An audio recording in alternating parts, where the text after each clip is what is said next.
किसी की 7 दिन पहले शादी हुई थी और किसी की शादी को सिर्फ 2 महीने हुए थे।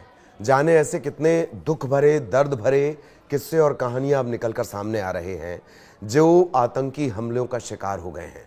नमस्कार, आपके साथ मैं हूं ललित प्रजापति। आगे भी ऐसे किस्से कहानियां आपको बताएंगे। दर्द भरी कहानियां हैं ये, जो आपके कलेजे को चीर कर रख देंगी। इसके अलावा अपडेट क्या है, पहले वो जान लीजिए। जम्मू कश्मीर के पहलगाम में बैसरन घाटी में जो आतंकी हमला हुआ, उसमें अब तक 26 लोगों की जान चली गई है। बैसारन घाटी है, बड़ी हैपनिंग घाटी है ये, और ज़्यादातर जो पर्यटक सैलानी पहुंचते हैं वो यहाँ ज़रूर जाते हैं। अब अपडेट क्या है वो जान लीजिए। 26 लोगों की जान चली गई है। इसमें रायपुर के कारोबारी हैं, कानपुर के रहने वाले शुभम इसमें हैं। ऐसे 26 लोगों की जान चली गई है। कई लोगों की हालत गंभीर है। प्रधानमंत्री मोदी ने जैसे ही इस घटना की जानकारी उन्हें लगी, तत्काल उन्होंने रिएक्ट किया और उसके बाद से ही वो एक्शन मोड में है। अपना दौरा, जो सऊदी अरब के दौरे पर वो थे, 2 दिन का ये दौरा था, वो दौरा उन्होंने बीच में ही रद्द किया है। वो वापस दिल्ली लौट आए हैं। एयरपोर्ट पर ही उन्होंने बैठक ली। एयरपोर्ट पर हुई इस बैठक में उनके साथ विदेश मंत्री एस जयशंकर मौजूद थे, एनएसए अजीत डोभाल उनके साथ मौजूद थे, और इसके बाद अब वो सीसीएस की एक महत्वपूर्ण बैठक लेने वाले हैं। इसके बाद देखा जाएगा क्या कुछ एक्शन होगा। इसका सिर्फ 140 करोड़ भारतीयों को इंतजार नहीं है, इसका इंतजार दरअसल पूरी दुनिया को है।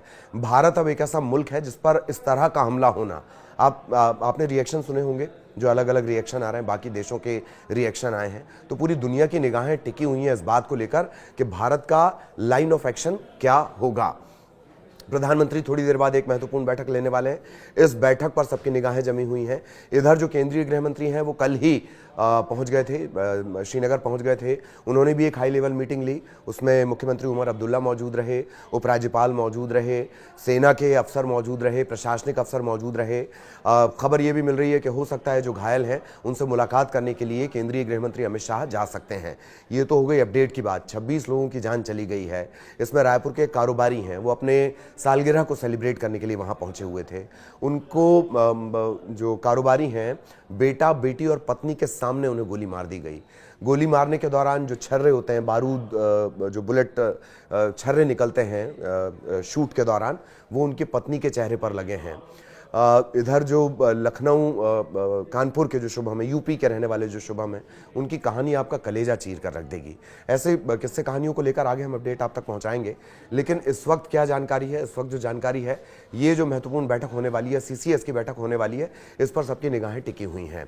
ये तकरीबन 2 से 3 बजे के आसपास ये आतंकी हमला हुआ था, और इस आतंकी हमले के बाद फिर धीरे धीरे जो जानकारियां वो निकल के आने लगी। अपडेट ये भी मिल रहा है कि 4 से 6 आतंकी यहां पर हो सकते हैं।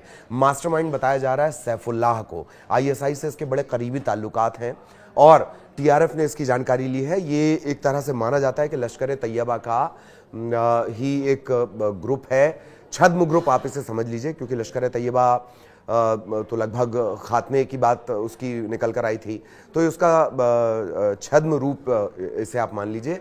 उसी ने इस हमले की जानकारी ली है।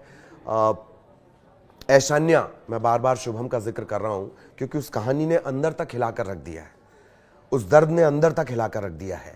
ऐशान्या ने यह भी कहा, चीख चीख कर कहा उसके पति को गोली मारने के बाद, कि आप हमें भी गोली मार दो। तब आतंकियों ने कहा कि हम आपको नहीं मारेंगे, आप जाकर अपनी सरकार को बताओ।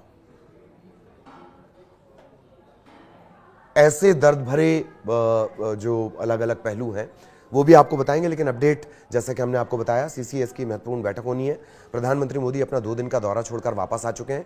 एक बैठक उन्होंने एयरपोर्ट पर ली है, और इसके अलावा वो जो अगली बैठक है वो लेने वाले हैं। सीसीएस की ये महत्वपूर्ण बैठक होगी। केंद्रीय गृह मंत्री अमित शाह वो तो ग्राउंड जीरो पर ही है, यानी जम्मू कश्मीर में ही है, और वो वहां से पूरे हालात पर नजर रखे हुए हैं। इधर सर्च ऑपरेशन चला दिया गया है। जमीन पर इंच इंच जमीन को खोजा जा रहा है कि कहां ये आतंकी छिपे हुए हैं, जो 4 से 6 की संख्या में बताए जा रहे हैं। इनके पास आधुनिक हथियार थे, सेना की ड्रेस में ये थे। अब तक जो जानकारी मिली उसके मुताबिक इनकी तलाशी की जा रही है।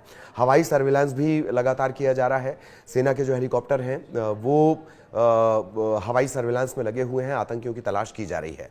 आतंकियों की तलाश के साथ साथ, जमीन पर आतंकियों की तलाश के साथ साथ बैठकों का दौर भी पैरेलल चल रहा है, और इन बैठकों के बाद क्या लाइन ऑफ एक्शन रहेगा, इस पर सभी की निगाहें हैं। पूरे देश में अंदर ही अंदर एक आक्रोश है, गुस्सा है, नाराजगी है, और अब सभी को इंतजार है क्या एक्शन लिया जाएगा। आगे भी अपडेट आप तक पहुंचाते रहेंगे। नमस्कार।